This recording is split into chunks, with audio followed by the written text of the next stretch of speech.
China Global Television Network.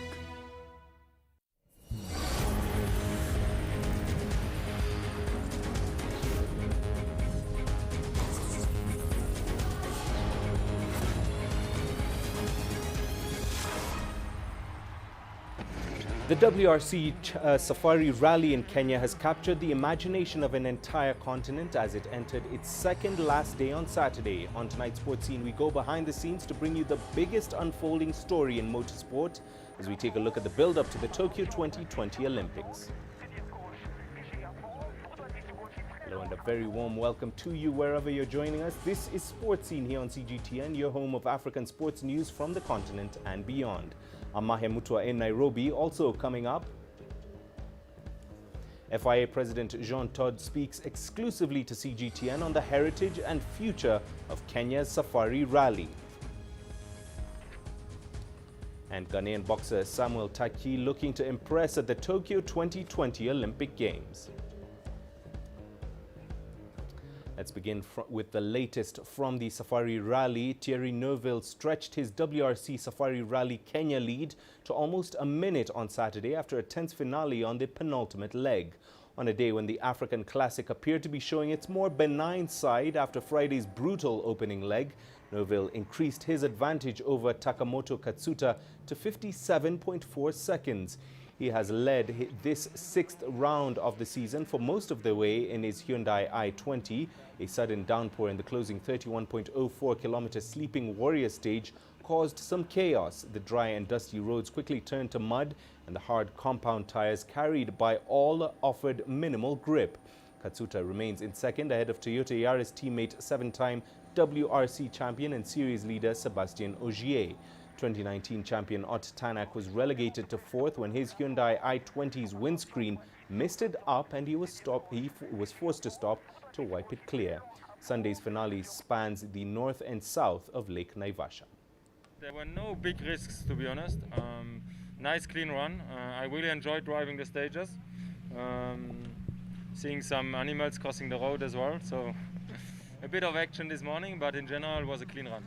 Yeah, I think we had a strong day. Huh? We did everything we could today and climbed up one more position in the last stage. So at the end, it was not really possible on a normal fight. We knew that, but we had to keep the pressure. And then Oit had some trouble on the last stage, and we gained a position. But from our side, I think we did everything we could today. Meanwhile, three local drivers moved into the top 10 with Onkar Rai, whose brother Tejveer was injured in a horror crash on Friday, holding on to 8th position over 14 minutes adrift of the leader. Kenyans Karan Patel and Carl Tundo climbed up the leaderboard to round off the top 10 in that order. The first stage was hard to get it into rhythm. The second stage was a bit better, and the third was even better. But we had to be very, very careful in Sleeping Warrior because that was the last time we broke a control arm in there. And lessons learned, so we were careful through there and managed to get a good time. So let's take a look at the leaderboard now, going into the final day of action on Sunday.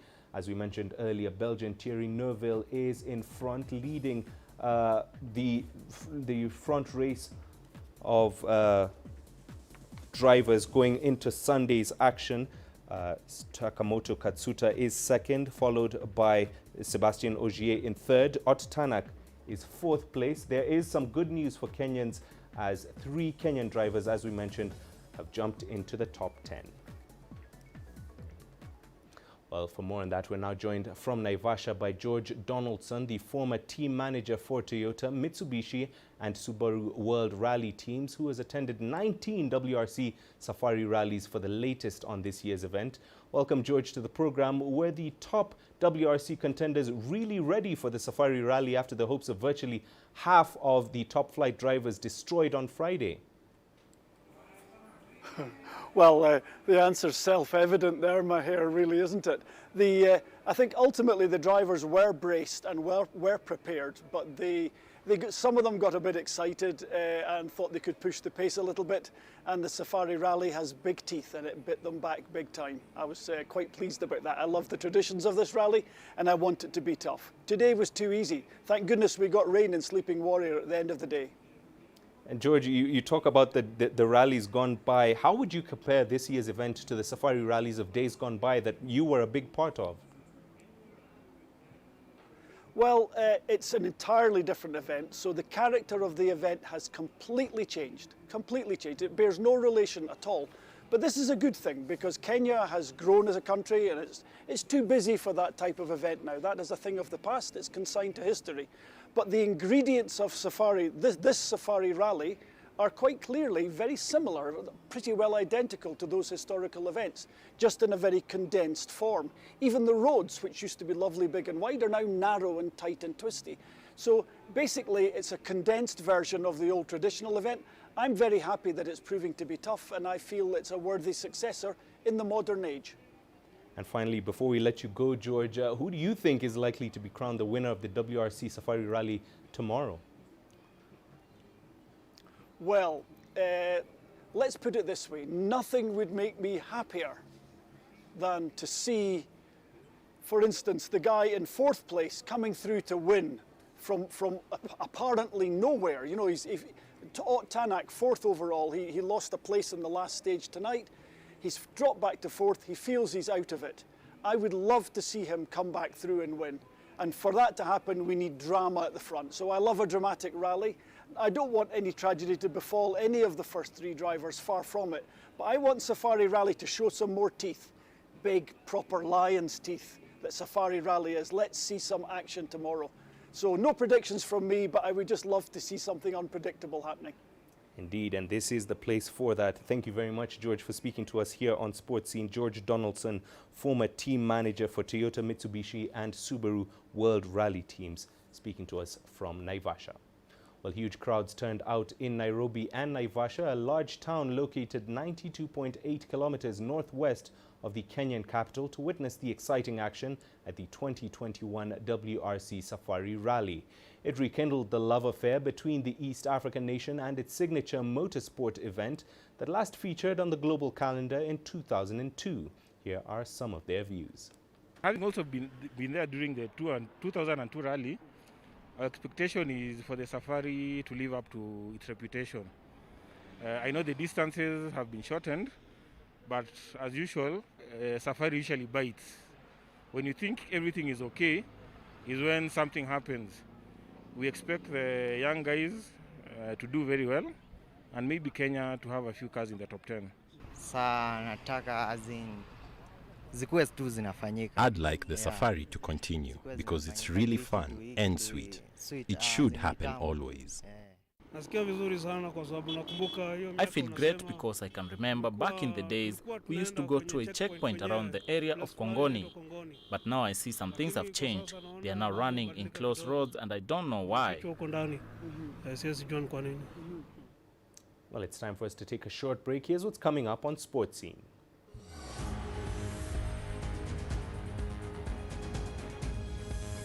FIA President Jean Todt speaks exclusively to CGTN on the heritage and future of Kenya's Safari Rally.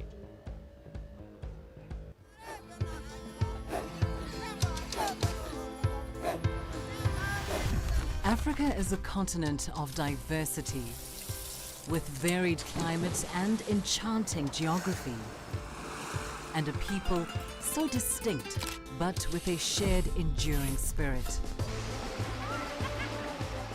We are at the heart of the continent to bring you the untold stories. Let's have a look.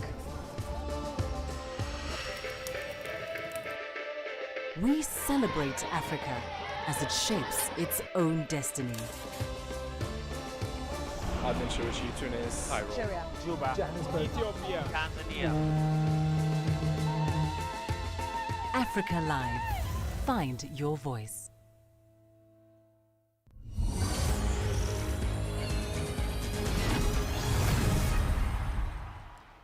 Welcome back. Now, the return of the WRC to Africa took almost 2 decades, and after a further year-long delay due to the coronavirus pandemic, the iconic Safari Rally finally made its comeback on the global stage amid huge excitement and high drama. Earlier, CGTN caught up with World Governing Body FIA President Jean Todt in Naivasha, Kenya, for this exclusive interview on the event billed as the world's toughest rally and its future in the WRC calendar.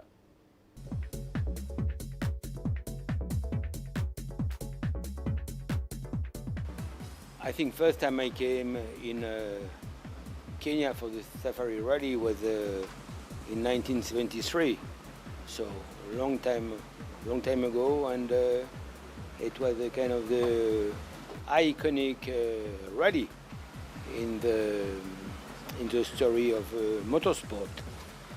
Why? Because the venue, the format of the rally was completely different. It was at the time it was 6,000 kilometers in about 4 days, divided in 3 legs with day and night racing, and it's something on open roads. It's something which could not occur anymore now in the modern time with new cars, with new regulations, and in this period, I think I competed as a co-driver 8 times. I think our best result was with Ove Anderson when we finished 3rd, but I drove with drivers like Timo Mäkinen, Ove Anderson, Hannu Mikkola, Jean-Pierre Nicolas, Guy Fréquelin, so it was a great memory.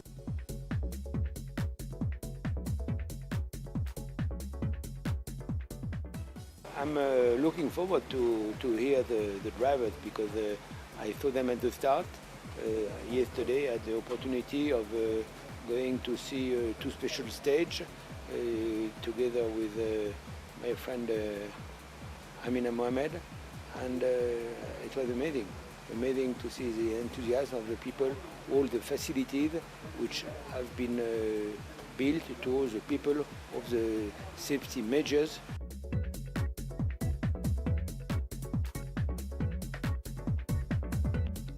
I see a good future for Safari Rally in Kenya, because it has been able to adapt itself to new format, new regulations. As I was mentioning earlier, safety has been very well kept under control. It will be probably easier to be able to make conclusions tomorrow at the end of the rally.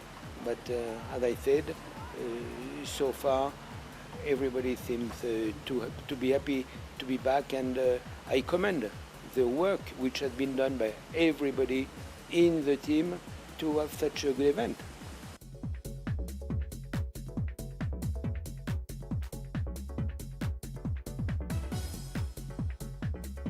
You know, the good thing is that, and it's something we were fearing, because as I was mentioning earlier, it used to be 6,000 kilometers in 4 days.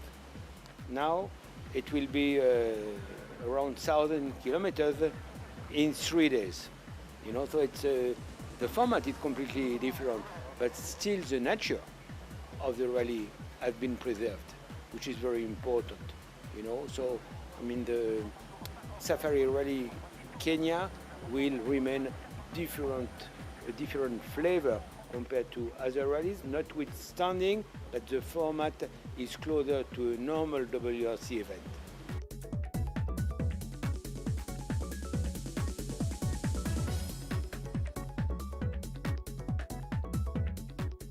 So we have been able to develop with our experts, together with UN experts also, low-cost homologated helmets below $20.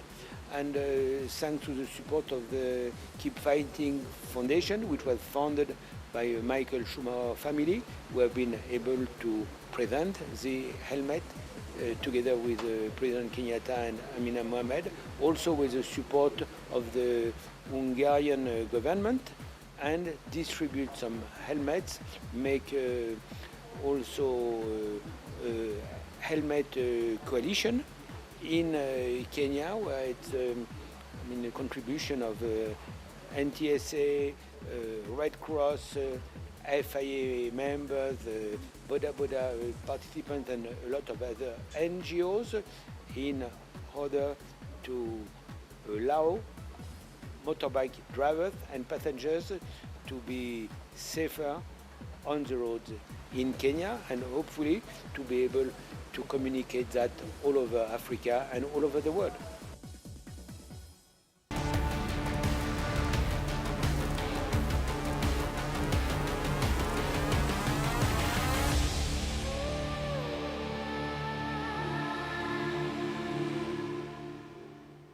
Right, well, let's now turn our attention to the Tokyo 2020 Olympics. Ghana has won 3 Olympic medals in boxing, but it's been nearly 50 years since a boxer from the West African country finished on the podium. But an amateur boxer, Samuel Taki, who is looking to make his first appearance in Tokyo, is hoping to make history by winning a medal. CGTN's Nabil Ahmed Rufai reports. Samuel Taki is in camp, perfecting his punches as the Tokyo Olympic Games get closer. My preparation is going well, and as you see, I'm very training hard, and right now I'm ready for the Olympic Games. Techi is Ghana's youngest boxer to qualify for the Olympics at the age of 20 years. Coaches here say he is not leaving anything to chance. He's working very hard, even though he's a new up-and-coming boxer. He's working, rubbing shoulders with the best boxers as well. And so he stands a good chance, but everything also depends on the draws and buys, the balloting. When you go to a bigger platform like this, like the Olympics, you don't expect any cheap boxer there. 3 boxers, including Techi, will be representing Ghana at this year's Games. As part of the preparations, they are now in a residential camp at the Bukom Boxing Arena in Accra. After wrapping his training here, Techi will move to Japan in June to continue with his preparations. He will spend 4 weeks in camp before the Olympics begin. 3 out of Ghana's 4 Olympic medals have come from boxing. The last medal through boxing was won more than 4 decades ago. We know that it's going to be very tough, but that is the reason why we are creating the inside belief that we need the medal more than anybody coming to the Olympics Games. But not everyone thinks the team is fully ready for the Olympics. I would have wished in the ideal situation to see the team travel around by now so they could test their skill or pit their strength against other boxers from other countries so that then we can do a proper assessment of their levels of readiness, because sometimes it's just not enough to fight amongst your peers or amongst your compatriots. There's a lot more quality out there. There's a lot more variety in fight styles out there, and we need to have a feel of all of these before we get ourselves there to the Olympics. Samuel Techi says he's keeping his eyes on the prize and will train hard to improve his jabs and hooks. He hopes this will help him make it to the podium in Tokyo. Nabil Ahmed Rufai, CGTN, Accra, Ghana. Now, wrestling is Egypt's second most successful sport at the Olympics. It has so far brought the North African country 7 medals. The national team is eyeing 2 more medals in Tokyo as it believes it has one of the strongest national teams in decades. Here is Adel Makhroui with more. Ashraf Hafiz is a veteran wrestling coach. He's known as the talents hunter. Karam Gabru was his last student and also the last Egyptian to win a wrestling Olympic medal, a silver in London 2012. This year, Hafiz is exclusively training Abdul Latif Mohammed Mania. This is one of the hardest Olympics I've prepared for. Last year, our champion abided by staying at home for 4 months. It has affected preparations, but since August last year, we've been in continuous training and we are elevating Abdel Latif's skills. All we can do is make him ready and hope for the best because there are many variables this year and his weight category is full of tough players. I got infected and quarantined in Hungary. I kept training in a hallway for 18 days. I had to lose weight and there were only 6 days remaining for the Olympic qualifying tournament. My coach also got infected and isolated in Egypt. I tried to be patient. I took my medicines, yet my Olympic dreams relied on a PCR test. If it remained positive, all that I have worked for would have been in vain. Abdulatif Mania goes to Tokyo mentally prepared. He joined the 2016 Rio Olympics as a junior player. Since then, he quickly rose to be one of the best Greco-Roman wrestlers in the world. He's a world champion and currently ranks second globally. Until the Olympics are here, I need to go for training camps abroad. I am the only one in Egypt playing in the 130-kilogram weight category. There is no one to train with here. Unfortunately, the coronavirus is restricting travel. 23-year-old Mohamed Ibrahim, also known as Kisho, is Egypt's rising star. So far, he's been the most successful Greco-Roman wrestler the country has seen. He's a 2-time under-23 world champion. He won gold in continental and regional senior competitions. In 2019, the International Federation named him Best Rising Player of the Year after playing in 3 world championships within 2 weeks, winning medals in all of them. I know that in the Olympics all matches will be difficult, especially in my weight category. There are 4 or 5 former Olympic medalists. To me, it won't be difficult because I am confident that I can make Egypt proud. It is not far-fetched to come back home with a medal.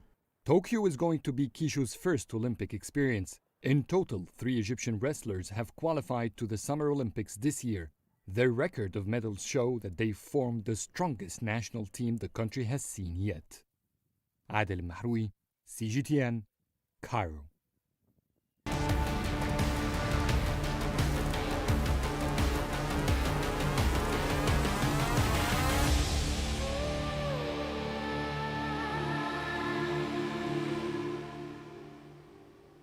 And now to an incredible story from paraplegic to racing Dakar. In 2007, biker Joey Evans was left paralyzed from the chest down after a motorcycle accident. Doctors gave him a 10% chance of ever walking again. After 10 years of never giving up, Evans learned how to walk again and became South Africa's own Dakar hero and the only South African biker to finish the grueling 9,000-kilometer journey. CGTN's Julie Shire has more.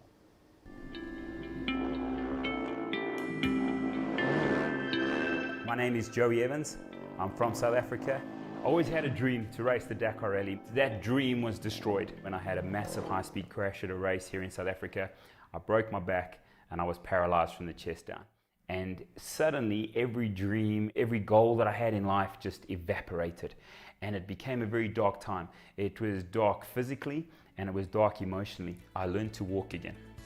And I learned to ride a motorcycle again. And then I learned to race again. And in 2017, I stood on the start line of the Dakar Rally in Asunción, Paraguay.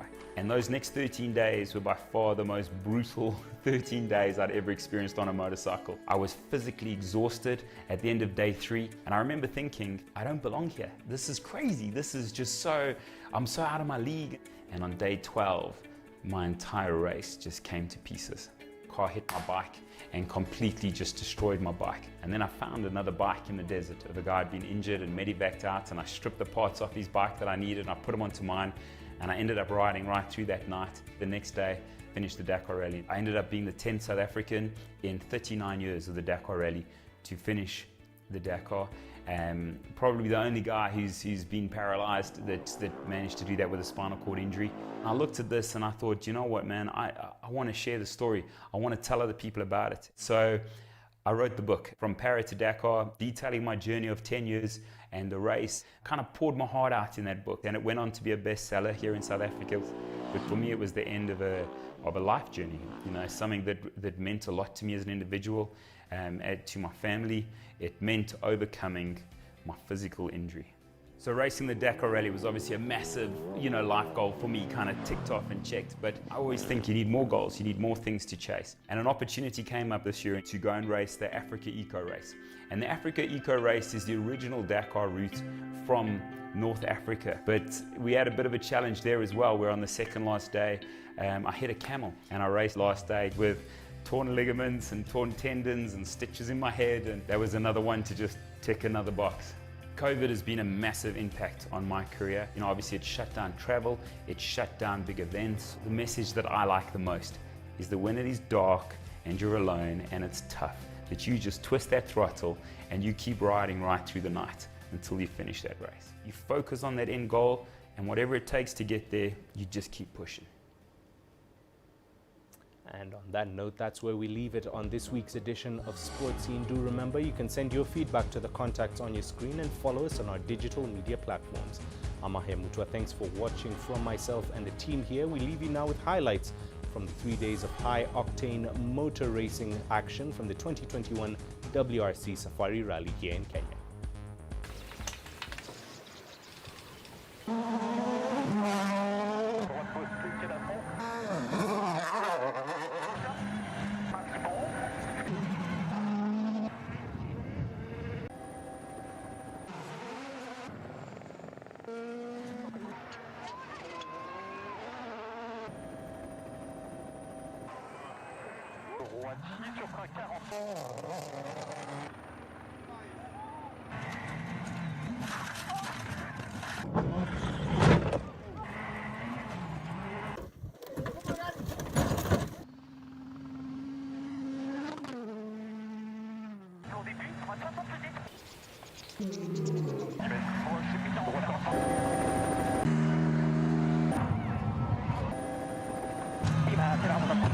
Là